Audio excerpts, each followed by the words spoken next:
There. There we go. Three, two, and one. Well, Mayor Zacher, welcome back to Mayor's Monday, WSAU, WSAU.com. It's been a couple of weeks since we spoke. So the first and the most obvious thing that everybody in Wisconsin Rapids is talking about, it's the talk of the community, really.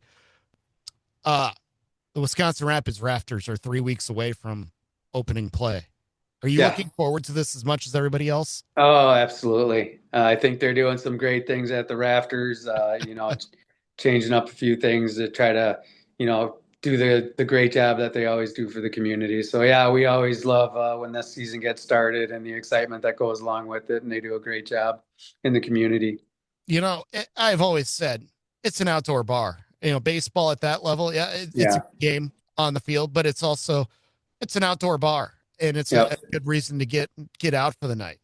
Is that Yep. I mean, you get like the about it? fam, yeah, get the family there, be able to feed them food and drinks and have a few beers while you're there. It's just a great night out, make it affordable so we can do it over and over again throughout the season. That's the downside is you don't have a huge draw of people, although people from outside the community come too, which is great and we appreciate that. Mhm. But you got to make sure people in the community can come over and over again without breaking the bank. So, I think that's always the struggle for any business, especially somebody that's in the entertainment business like that, No, sports league. no doubt. Do you have, as mayor, do you have like a pass or some sort of card that lets you get in and get to like the front of the line for the good seats and the No, best quality beer and food no, and soda and things like that for the family? no. I have not found anything yet in the mayor's position that I get a free pass on anything, which is good. That's the way I want it. But um, we've always, as you know, I was in express recycling for the last 21 years, going on 21 years now. And we've always supported them. I mean, it's paying for advertisement, I guess, but in our mind, it was always supporting them and getting our sign up there, but also getting them some more money so that they could always, do their thing. So, and my brother is way more baseball, follows the baseball than I do. So I just ask him when I need information on not Right, just the Rafters, but the Brewers and everything else. So, but right. no, it's always been a great addition to the community, and we've been happy to work with them to do what we can to help. I believe the Northwoods League says they want you to have something like 75 percent of your revenue stream for the season in hand, through the sponsors, advanced ticket sales, and things like that before the season starts. So you're Mm, not relying so much on the walk up. I think that's the number. I'm not positive, though. It's been a while since yeah, I've looked into that. I do have a sports business background a little bit. Not that I've yeah. got a degree, but I know enough to be dangerous, I like to say. Okay. Well, I So, would think that that would be a smart move if you can do it, for any business, that would be great. But if they can do right. that at a time, yeah, that all the power to them on that area. Exactly. And I appreciate you picking up on the misdirection No, there no at the problem. No problem. start. Yeah, I exactly. appreciated it. It's like what Emily says. Mayor Zacher can talk about anything. So the thing that the I people try. really are talking about, though, in Yeah. Wisconsin Rapids is data centers. So it's been about 2 weeks since the last time we spoke about this. What's changed on the front regarding the proposed data center in Wisconsin Rapids, and what do you want the people to know about this at this point? Yeah, for the most part, not a whole lot has changed. We had talked right after the meeting for that planning commission in May was canceled. And then so then it played in. We never set a new date because at that point in time, the developer was happy to actually have the time. And I think I tried to explain this last time, but they were purchasing that property from as a private entity, from a private entity to a private entity. So, and it was zoned, you know, before that as just, it wasn't defined. It was just could go into an industrial site without really questions asked besides us, monitoring the building, making sure the building's safe according to statutes and codes and all that. So when we actually went through the process and redefined it or defined it as a data center and said that it had to have a conditional use permit, then it was like they came back and said, well, then we need to know if we can get the conditional use permit before we can move forward with the offer to purchase. So kind of threw things into a little bit of chaos. And from their side, but then also then from our side, because as soon as the press release went out on the planning commission or the public hearing, that's when people from around the country and state were coming here and getting everybody fired up. So that played a part in it, went to those meetings. But when we came back, as we were trying to get all the information now, so now they put it in, fast forward because they had to get all this information to Kyle Kearns for the planning commission to get that paperwork out to the community in a timely manner before the meeting. It was hard to do that in such short notice. So I think in the end, when we came back to them and said, we would like to delay this, until we're all ready to do this, and we're going to have to get out to the public and have multiple public forums so that we can, once we have questions answered, we can, you go talk to the community, we go talk to the community separate, so the community knows that this is not a government and data center working together. This is us doing the government stuff, following, dotting the I's, crossing the T's, trying to follow a process that's been in place for a long, long time as to how you bring a new business into the community. But with these data centers now, it's kind of throwing everything out as to how things typically happen. And we're kind of starting from scratch and starting, a new process as to how to deal with the community's, reaction to it. So we're listening to the community. We're slowing things down. We're working with that company as we would any other company, whether it's a restaurant or a coffee shop or manufacturing or a data center. We're doing what we're supposed to do in order to take care of the businesses and get them in here. So in the end, there hasn't been a whole lot of conversation since then about where we're going, what their plans are and everything else. So it's going to take longer than we thought, which is good because I think they realize that they need to have a new game plan if they're still going to make an offer on that property and get the conditional use permit. They're going to have to go and talk to the community and get their goodwill if that's possible. I think a lot of people hearing the details of it will be fine. There's some people that are just going to outrightly hate them no matter what, for whatever reason. You could call it something different and everything would be different.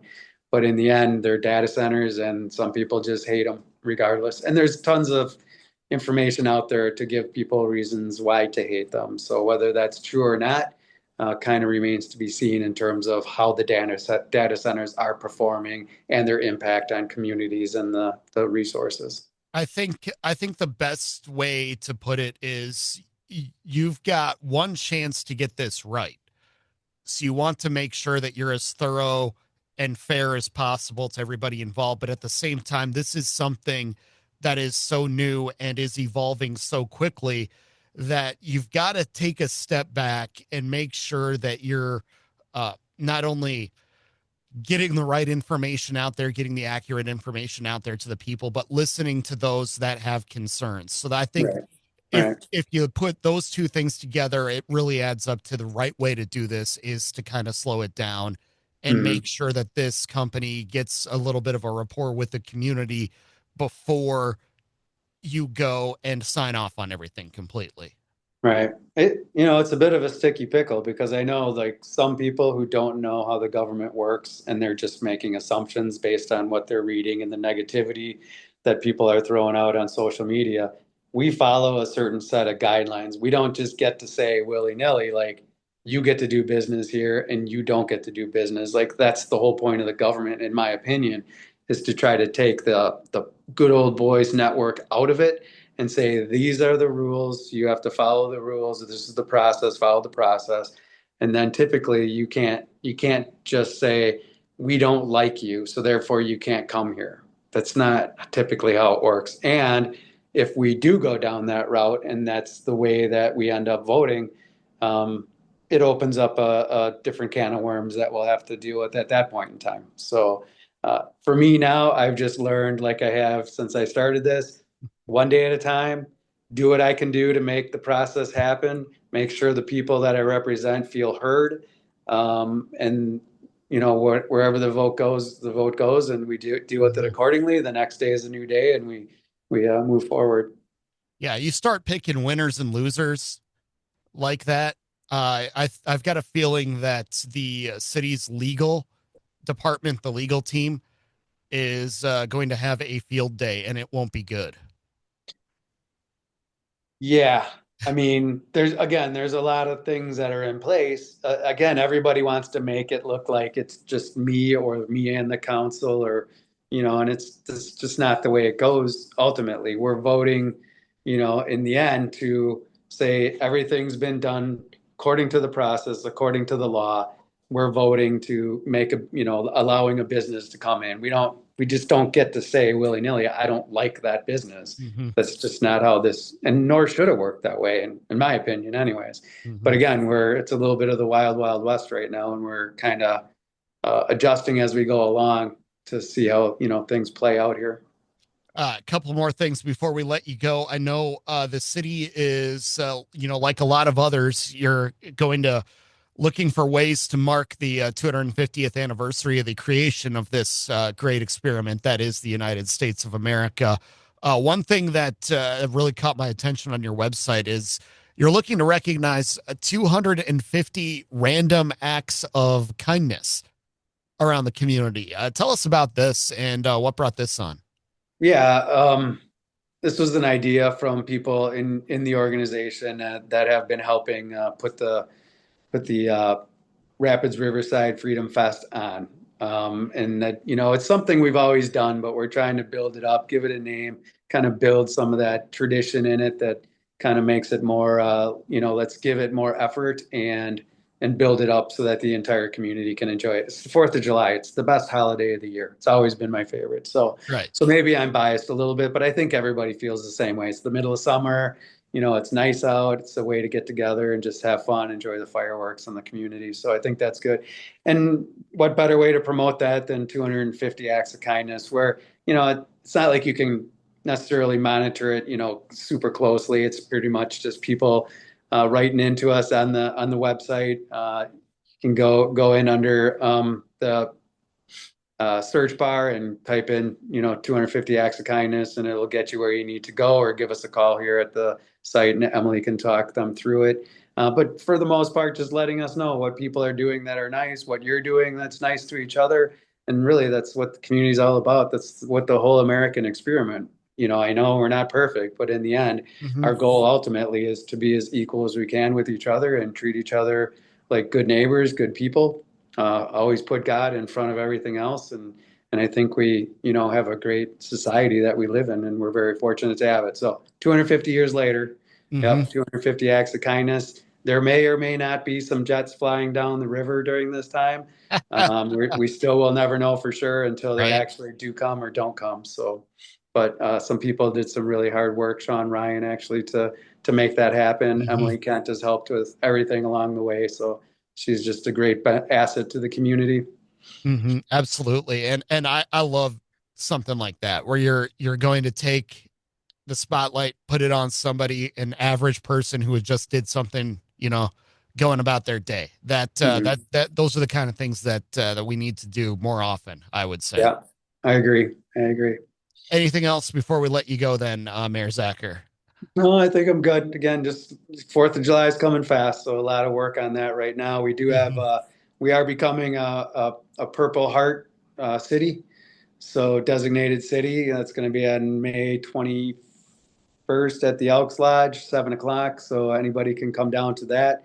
I think that's very exciting to acknowledge Hmm. the men and women that put their lives on the lines in another way, who have actually died or injured in combat. So we appreciate that and appreciate the fact that we can do this for them and become a Purple Heart City.